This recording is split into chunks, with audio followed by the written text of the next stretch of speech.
All right, this is my exactly 10-year-old TS55 EQ Plus. It's my first Festool purchase ever. It was a long time ago.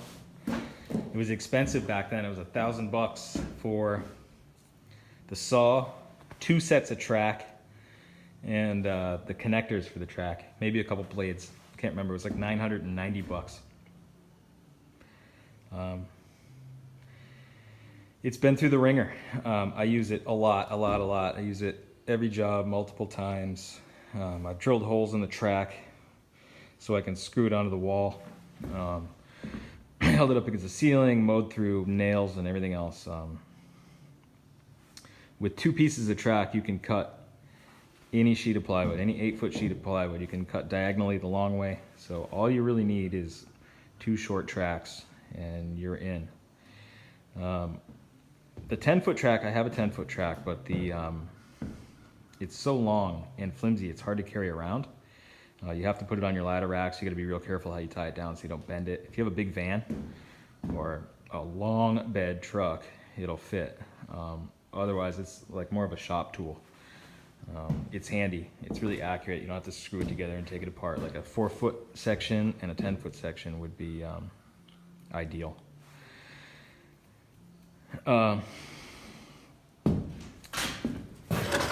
Cuts through just about anything. Let me get another track. If you use the right blade, you can cut anything. You can rip 2x lumber, plastic, AZEK, hardwood, plywood. I think it was originally marketed as a plywood saw or a panel saw, but it cuts anything. I've run thousands of feet rips of 2x pressure treated lumber to make tapers. With their super aggressive blade, it goes right through it. Occasionally it overheats. It has an overheat protection inside of it so that if you do push it too hard, it'll tell you. It'll halfway shut down and it'll wait for itself to cool off before it'll start back up. So you can't abuse it really by pushing too hard on it. It doesn't have a lot of power, but like I said, with the right blade, it wings through everything. And plywood especially, with the right Festool blade, it will cut plywood like glass over and over and over. It's remarkable. Like I said, this thing, look at the magnesium's getting worn off the bottom. It's well used, many years of use. It has these 2 cams built into the track. I'm kind of assuming that you know what these are if you're looking at this video. It slides back and forth on the track to cut straight lines. There's no play. You know, I rarely ever have to adjust these cams. This saw is solid on the track. You do have to replace the rubber quite often. If you push the tool too hard, if you go in the wrong direction or the wrong grain, the blade will get bent and will start to nick your guide or your rubber strip here. I've just kind of gotten used to the rubber wearing away, and I know how far off the line the rubber is. That's close enough for me for most projects. If I'm doing cabinetry or paneling, then I'll go and buy a new sticker and stick it on the bottom. But day-to-day use, it's a no-maintenance tool. Something you got to look out for is the way these work is you push on the handle and the blade comes out the bottom, which is really, it's a really natural motion, and you don't have to hang onto the saw really tightly, nor do you really want to. You just kind of want to let it run under its own power through the lumber. But what happens is if you push too hard or you get too aggressive with it, it'll kick back, and it's like a normal skill saw will kick back at you, which is kind of dangerous. This one will kick down into the wood, and it'll grip up on your panel or whatever it is you're sawing and ruin your panel. It'll just hog out a big piece of your cut, and if you don't have any extra, you're in trouble.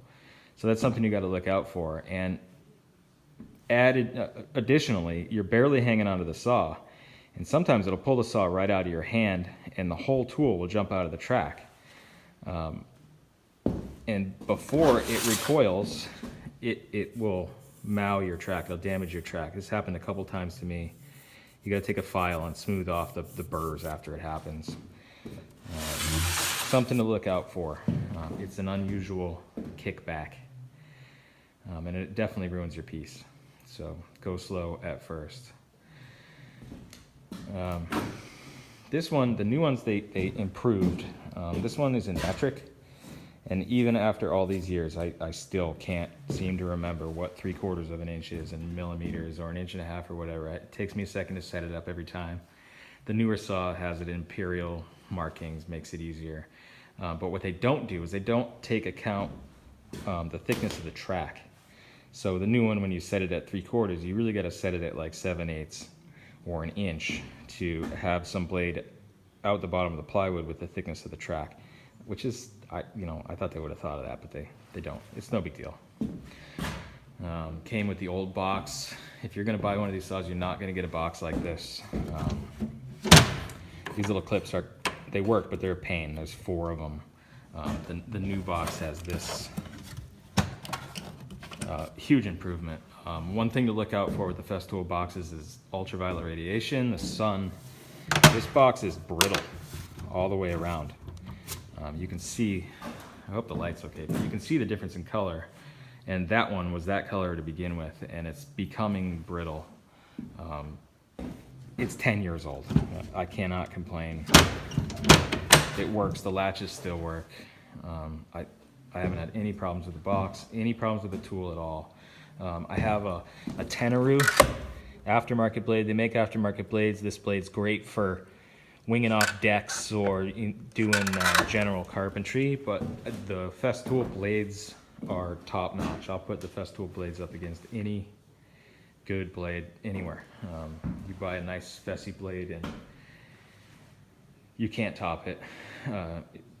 And it's a weird size. You can't just buy any blade for this. This is the smaller of the 2 saws. They make a 55 and an 88 or something like that, and the 55 means it can plunge 55 millimeters into lumber, which is plenty big for me. I never had the need for the bigger saw. I've used it.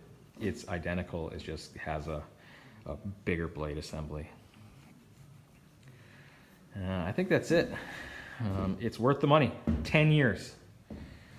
For $1,000, that's $100 a year to have this saw. And I think a lot of people think it's like a one-trick pony. It just does plywood and it just does what it does, but it doesn't. I've used this thing for all kinds of crazy shit. I've cut, you wouldn't believe it. I have the guys hold it up on the wall and cut a 30-second off a panel to get the reveal right without having to take the panel down. You can cut off the bottom of doors without taking the door off out of the jamb. There's a million uses for this saw, and if you're a builder and you don't have one of these, you should seriously think about getting one. They make a clamp too. Let me go back. The track has this sticky substance on it. It's not sticky, it's just grabby. It's a high friction tape. So there's nothing holding this track onto the table, and it's stuck. You don't have to clamp it down. You just put it on whatever you want and run it. Don't worry about sawdust. Don't worry about what the surface is. I don't know how it does it, but it does. It sticks. I've never replaced the sticky stuff. It's been there forever, has worked forever. They do make a clamp that goes in this track right here that slides in all the way. It can go all the way through the track, so you can clamp small, big, medium pieces in there if you're not comfortable with the stickiness of the bottom. So you can't go wrong. You cannot go wrong with this saw. It performs still. It performed then. Go get one if you don't have one.